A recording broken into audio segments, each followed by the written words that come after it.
Bonjour à tous. Alors on est ravi de vous présenter à Roam la deuxième vidéo de cette série de 3 vidéos que vous offre Sieste Flash avec Roam, présentée par Aurore Figuière et Malek Semar. Vous allez découvrir dans cette deuxième vidéo l'intérêt de bien dormir et bien se réveiller afin d'être performant tout au long de la journée de votre journée de télétravail actuellement. Ça vous servira également dans le cadre du déconfinement afin d'être le plus performant et le plus opérationnel possible. Alors je vous laisse découvrir cette deuxième vidéo et on se retrouvera pour la troisième. À très bientôt et profitez au maximum de cette sensibilisation. À très bientôt. Bonjour à tous. Dans la première vidéo, nous avons parlé de la sieste flash et de ses nombreux bénéfices, notamment la performance. Si la sieste flash n'a aucun impact sur votre sommeil de la nuit, elle ne le compense pas non plus. Dans cette deuxième vidéo, nous allons donc vous parler du sommeil. La frontière entre la vie privée et la vie professionnelle va tendre à disparaître. On le voit bien aujourd'hui avec le télétravail. Les organisations doivent donc se soucier de la globalité de la vie de leurs salariés. Le sommeil est une clé importante. Un bon sommeil la nuit, l'utilisation de sieste flash la journée est un programme et un moyen efficace de faire face à notre quotidien. Le monde de demain est totalement imprévisible. Une chose est certaine, mieux vaut arriver en forme. Après la sieste flash, Aurore, à toi de jouer et de nous parler du sommeil et de son importance pour les collaborateurs, pour tout le monde. Bonjour à tous, si vous êtes là aujourd'hui, c'est que vous avez regardé la vidéo 1. Si vous ne l'avez pas encore fait, je vous invite à d'abord aller regarder la vidéo 1. Alors il n'y a pas d'ordre spécifique, mais c'est quand même beaucoup mieux de commencer par la vidéo 1. Aujourd'hui, vidéo 2, merci Mickaël, merci Malek pour cette introduction. Je ne vais pas faire plus long. On se retrouve dans cette mini-formation sensibilisation qui va durer une quinzaine de minutes sur l'importance de bien dormir et surtout qu'est-ce qui est efficace pour avoir un bon sommeil. Je vous dis à tout de suite dans cette formation. Donc c'est parti, vidéo 2, et on va parler aujourd'hui du sommeil et du sommeil personnalisé, on va voir ça ensemble. On va parler plus précisément de comment est-ce que nous, on voit les bénéfices du sommeil. Donc c'est parti. Alors nous, on prend le parti de se dire que, et si le sommeil était un outil de gestion du temps ? Alors je pense que vous le savez tous, je pense que je n'ai pas besoin de vous le réexpliquer. Évidemment, le sommeil est un outil de gestion de sa santé, de son bien-être, de sa forme, de sa bonne... Bref, c'est un paramètre de santé inestimable et évident. Et il y a tellement de communication qui est fait autour de ça que je pense que vous le savez. Donc, cette vidéo n'aura pas pour objectif de vous dire à quel point dormir fait que vous allez être en bonne santé. Je pense que ça, vous le savez déjà, je n'ai pas besoin de vous le répéter. Alors, il existe beaucoup de sensibilisation autour du sommeil, mais il n'y a jamais personne finalement qui nous dit que quand on dort bien, on récupère du temps. Et ça, c'est vraiment le message que je voudrais vous faire passer aujourd'hui. Quand on dort... Alors, dormir bien, c'est quoi ? C'est ça aussi qu'on va voir ensemble tout à l'heure à travers les différents thèmes que j'ai à vous exposer. Et quand on dort bien, quand on dort correctement, comme on a besoin chacun personnellement de dormir, alors on optimise son temps. Et ça, c'est vraiment le message que je vais vous faire passer aujourd'hui. Moi, c'est comme ça que j'ai pu vraiment optimiser mon temps et c'est comme ça que j'aide beaucoup de personnes qui viennent me voir à cause de problèmes de sommeil ou pas, d'ailleurs, des gens qui n'ont pas de problème de sommeil, mais qui sentent que leur sommeil n'est pas forcément optimisé pour gagner le temps qu'ils ont besoin de gagner. Donc, on va voir ça ensemble aujourd'hui. Donc, en quoi le sommeil est un outil de gestion du temps ? On va voir ça ensemble. Dans la vidéo 1, je vous ai exposé différents chiffres qui étaient vis-à-vis du nombre de personnes touchées par les problèmes de sommeil, etc. Et encore plus depuis le confinement. Vous pouvez revoir la vidéo 1 si jamais vous ne l'avez pas encore vue. On parle des siestes, on parle du sommeil aussi dans la vidéo 1. Ici, je voudrais vous exposer des chiffres un peu différents qu'on rencontre sur Internet quand on commence à se balader et à chercher un petit peu des renseignements sur le sommeil. Qu'est-ce qu'on entend ? On entend « vous ne dormez pas assez », que ce soit dans les médias, que ce soit médias télé, radio, magazines. Partout, on entend qu'on ne dort pas assez. On entend aussi qu'on a 1 heure de sommeil en moins, enfin que les Français, les Suisses, les Belges, bref, tout le monde dort 1 heure de moins. On a perdu 1 heure de sommeil en 50 ans. On entend aussi qu'on dort en moyenne que 6h45, alors qu'on devrait dormir 7 à 8 heures. On entend aussi que 1 Français sur 3, alors ce n'est pas exactement les mêmes chiffres dans les autres pays, mais c'est à peu près équivalent, 1 Français sur 3 dort en dessous de 6 heures. Et donc, on nous dit, c'est catastrophique, on ne dort pas assez, on a perdu du temps de sommeil, on dort en dessous de 6 heures, il faudrait dormir 7 ou 8 heures. Alors ces chiffres, c'est intéressant et je voudrais vous permettre d'y voir plus clair aujourd'hui dans cette vidéo sur ce qu'on nous dit, parce que ce n'est pas forcément aussi évident que ça.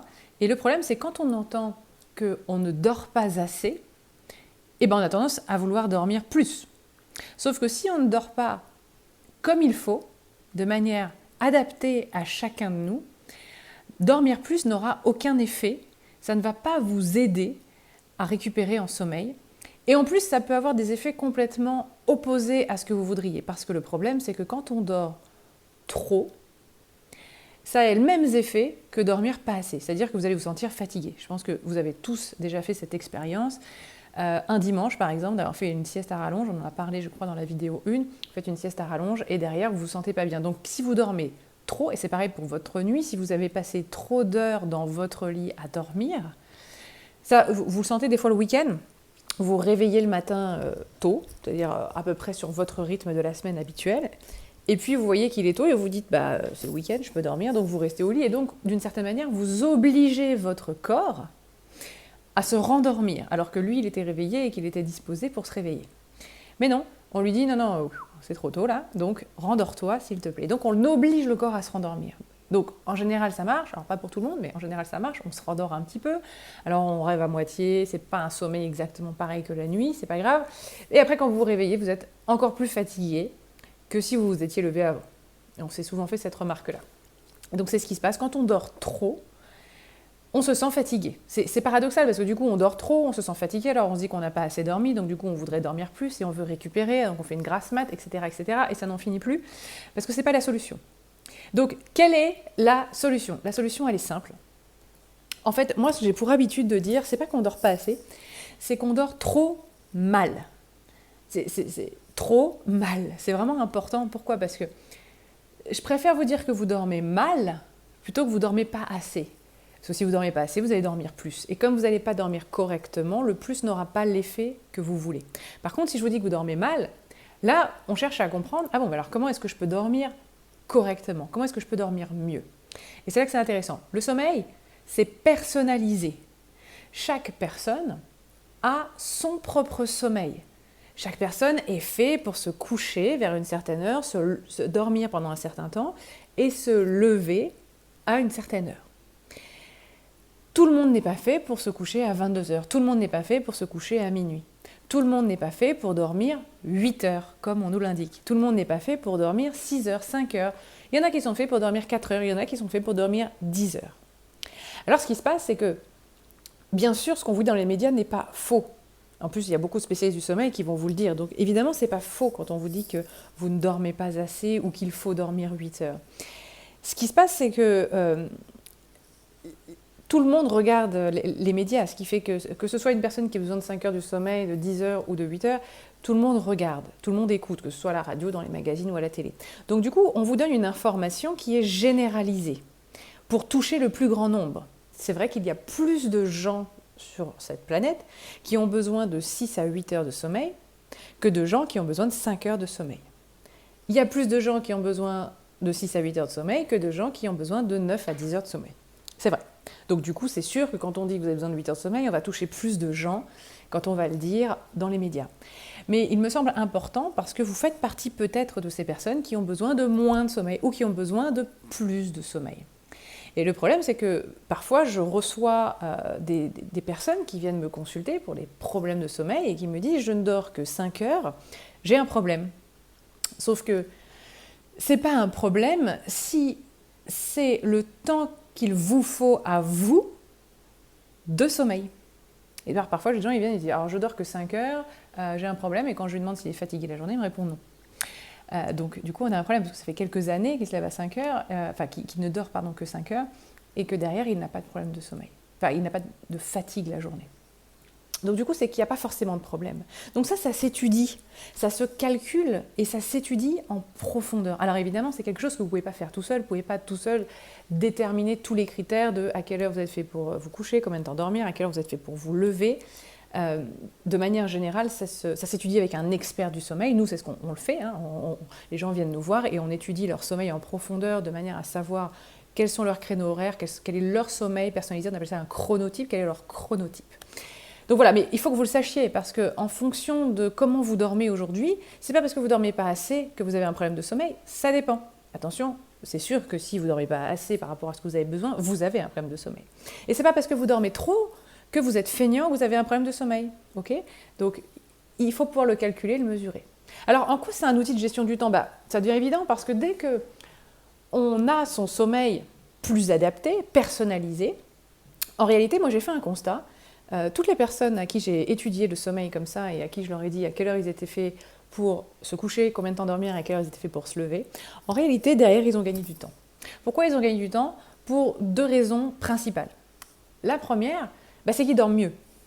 Et comme ils dorment mieux, ils sont plus en forme la journée. Et quand on est plus en forme la journée, tout ce qu'on fait, on le fait plus vite, on le fait avec plus de concentration, plus de précision. Donc on n'a pas besoin de revenir dessus, on ne met pas 30 minutes pour faire un truc qu'on met 10 minutes à faire d'habitude. Donc on gagne du temps de ce point de vue-là. Et le deuxième effet, c'est que très souvent, comme je disais avant, c'est des gens qui dormaient mal.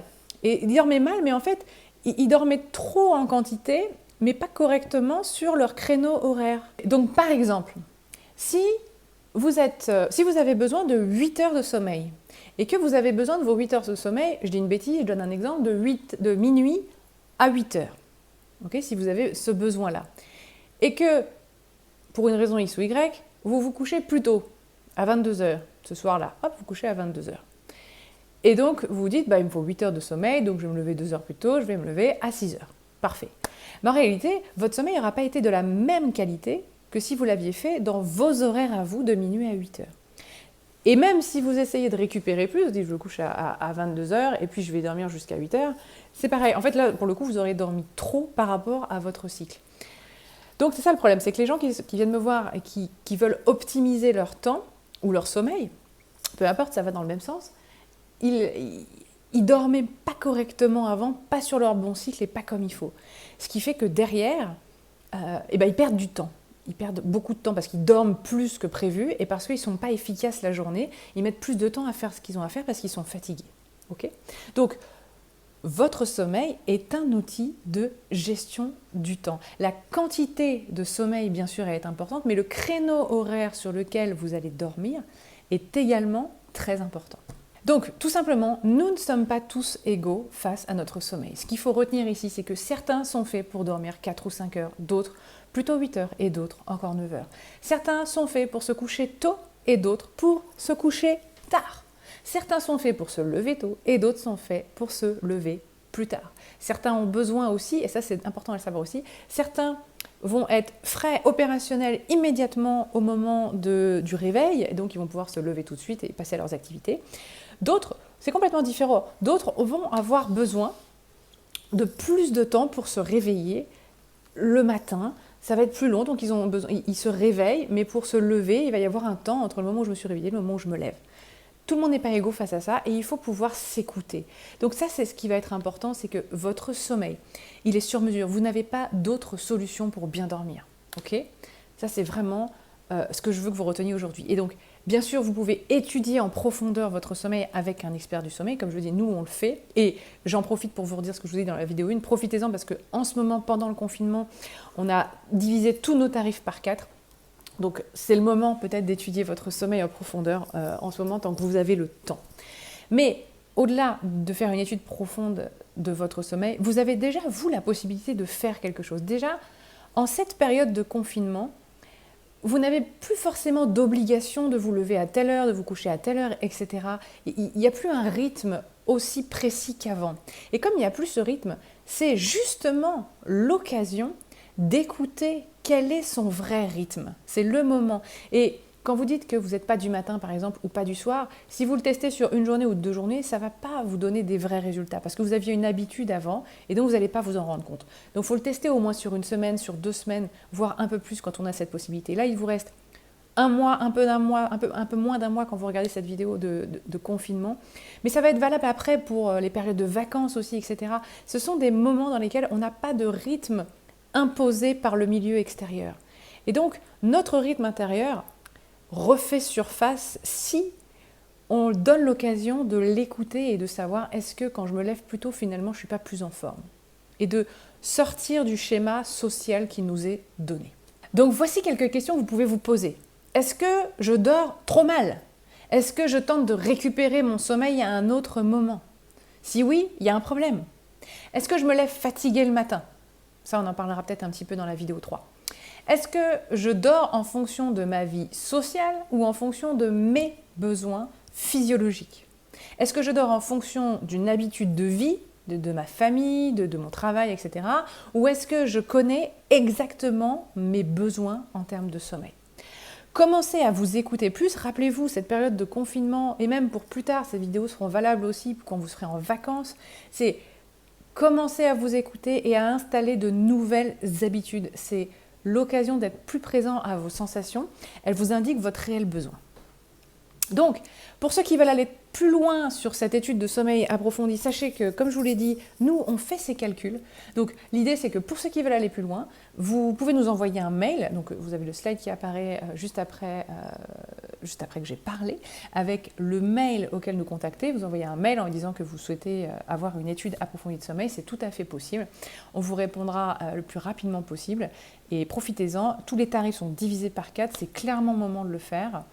Et je vous propose de se retrouver dans la vidéo numéro 3 où on parlera un peu plus des problèmes de sommeil qui sont liés au réveil nocturne, aux endormissements tardifs et au réveil matin difficile. Donc en attendant, commencez à être à l'écoute de vos besoins afin de retrouver un rythme de sommeil basé sur vos besoins à vous et non sur votre vie sociale.